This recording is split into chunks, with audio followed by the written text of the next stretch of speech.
Bonjour chers abonnés, auditeurs et téléspectateurs de Prince TV. Aujourd'hui, avant de parler People, Buzz, Star, Actualité, avant de parler de la vie des autres, on va parler affaires. Parce qu'il y a longtemps, je n'ai pas fait la promotion sur la chaîne. Le sirop à pétamine est toujours disponible, 25 € seulement et livraison partout. Alors pour ceux qui ne connaissent pas encore le produit, c'est un sirop qui permet de prendre de la forme, que tu sois homme ou femme. Voilà, si tu es un homme, ça va te permettre de prendre de la forme, d'avoir la chair, voilà. Et puis si tu veux, tu fais du sport, musculature et tout, ça donne des résultats excellents. Si tu es une femme, tu prends la pétamine, ça développe tout ce qui est rondeur, parce que on n'a pas la même morphologie. Voilà, chez les femmes, ça développe tout ce qui est rondeur. Le sirop agit simplement, il te donne juste l'appétit et en fonction de ce que tu manges naturellement, tu prends du poids. Donc, Apétamine est toujours disponible sur la chaîne à 25 € seulement. Livraison partout. Vous avez le numéro juste en bas. N'hésitez pas à nous contacter et trop de choses. On commence maintenant. Prince TV.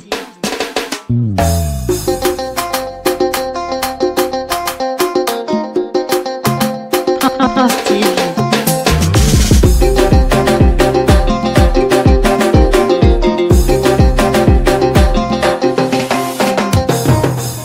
Prince TV.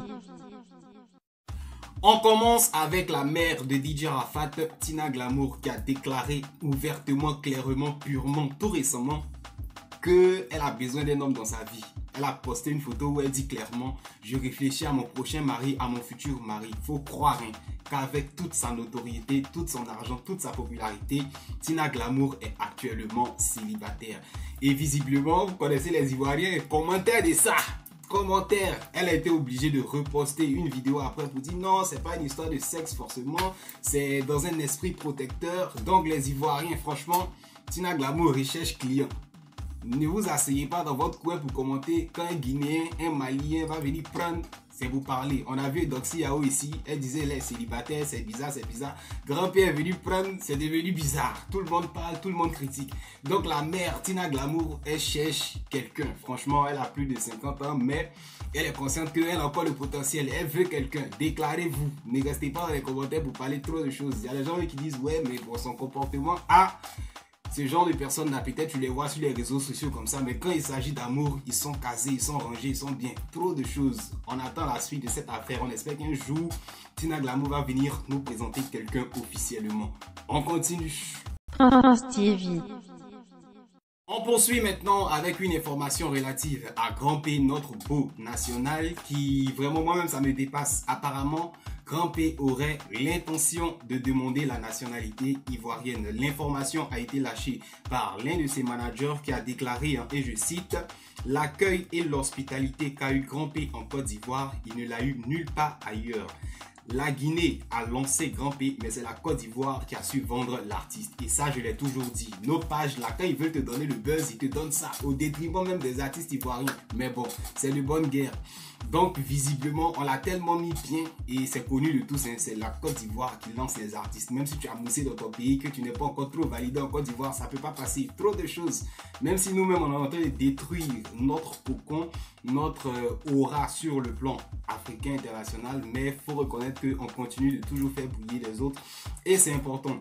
Un peu plus loin, il déclare « Chaque soir, quand il rentre à sa résidence de Cocody, il ne parle que de la Côte d'Ivoire, de comment ses frères ivoiriens l'ont si bien adopté. » Parce que soyons clairs, même si certains le traitent de ce que vous savez, j'ose même pas prononcer, j'ose même pas répéter, les Ivoiriens sont déjà des grands pays et on lui prouve cela dans nos nombreuses publications, dans nos nombreuses vidéos, dans nos nombreuses déclarations et donc si Yao s'occupe bien de lui, comment il va pas être bien au point de demander la nationalité? Vraiment.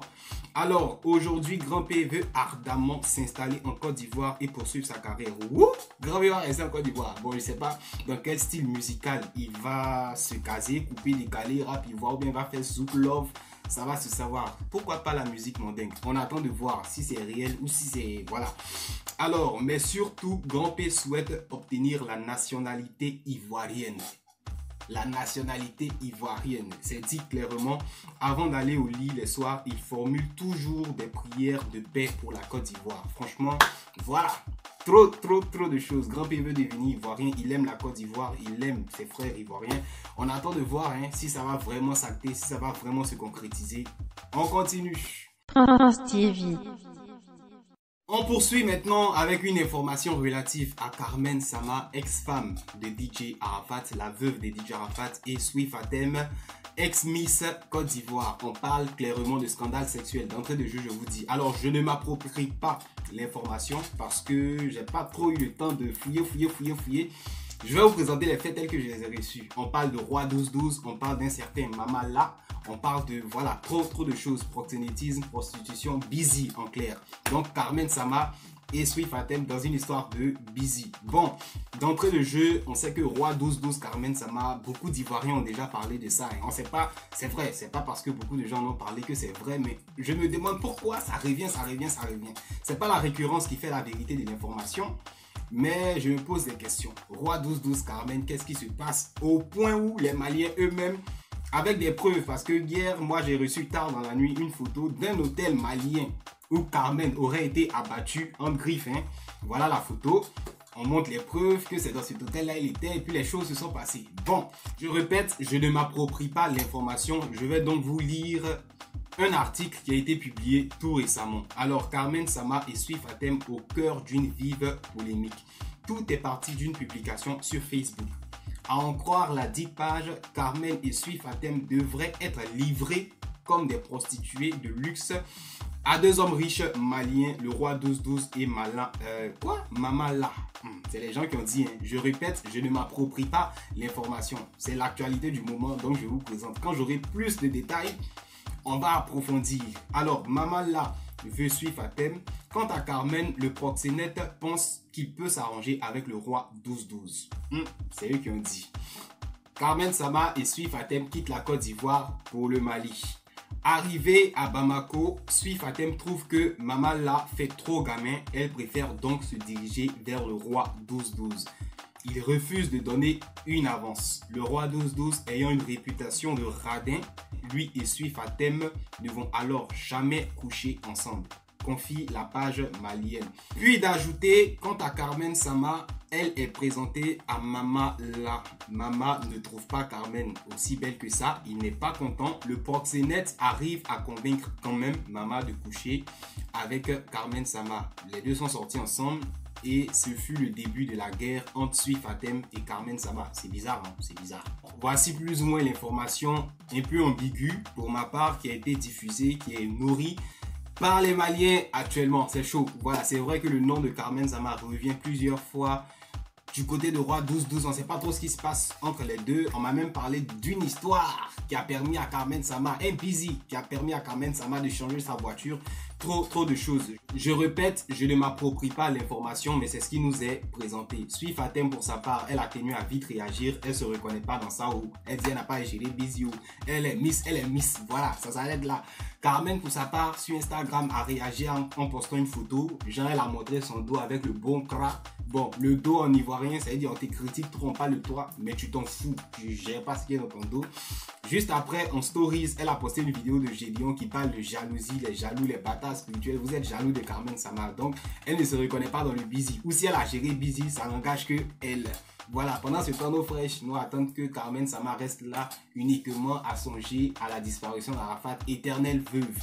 Une chose est sûre, quelqu'un va passer derrière pour prendre. Si les Ivoiriens ne veulent pas gérer, un Malien, un Guinéen va prendre et puis va gérer trop de choses. Ce qui est sûr, comme je le disais avant de commencer, je n'ai pas encore beaucoup d'informations sur ce dossier. C'est une présentation pour le moment. Quand ça sera bon, on va aller en profondeur. On continue. Prince TV. On termine ce journal maintenant avec une information assez salée, j'ai envie de dire, qui atteint le patrimoine touristique culturel de la Côte d'Ivoire. On l'a appris il y a quelques heures seulement, venant de RFI, Radio France Internationale, qui nous apprend comme ça qu'il y a un employé du zoo d'Abidjan qui s'occupe des animaux, le soigneur, sinon l'un des soigneurs, qui a été renvoyé parce qu'il a osé déclarer lors d'une récente interview, sinon d'un récent reportage, que les animaux sont maltraités. Voilà. Je ne sais pas si vous êtes déjà rendu au zoo d'Abidjan. En tout cas, 4 ans en arrière, la dernière fois que je suis allé là-bas, ça faisait petit. Voilà, tu regardes même le lion qui est couché dans sa cage. Hein, il a la forme même d'un chien et puis il réfléchit à son avenir. Vous voyez un peu, c'est compliqué. Et sur les réseaux sociaux, bon, à l'époque, on n'avait pas de poids. On essayait de mettre ça sur Facebook un peu partout. c'est jamais arrivé quelque part. Et cette fois-ci qu'un soigneur a eu l'opportunité de s'exprimer sur une radio internationale, franchement, on apprend qu'il a été licencié pour avoir dit la vérité. C'est-à-dire, l'État ivoirien peut-être dégage de l'argent pour s'occuper du zoo parce qu'il n'y a pas beaucoup de zoos en Côte d'Ivoire. En plus, le zoo d'Abidjan sur la route d'Abobo là, que je répète, qui fait partie du patrimoine ivoirien culturel, touristique. Et pour cette vérité, il a été licencié. Vraiment, j'espère que les autorités ivoiriennes vont s'y à lui parce qu'il a travaillé 9 ans et juste pour une vérité qu'il a eu à dire. Lors d'un reportage, il a été chassé.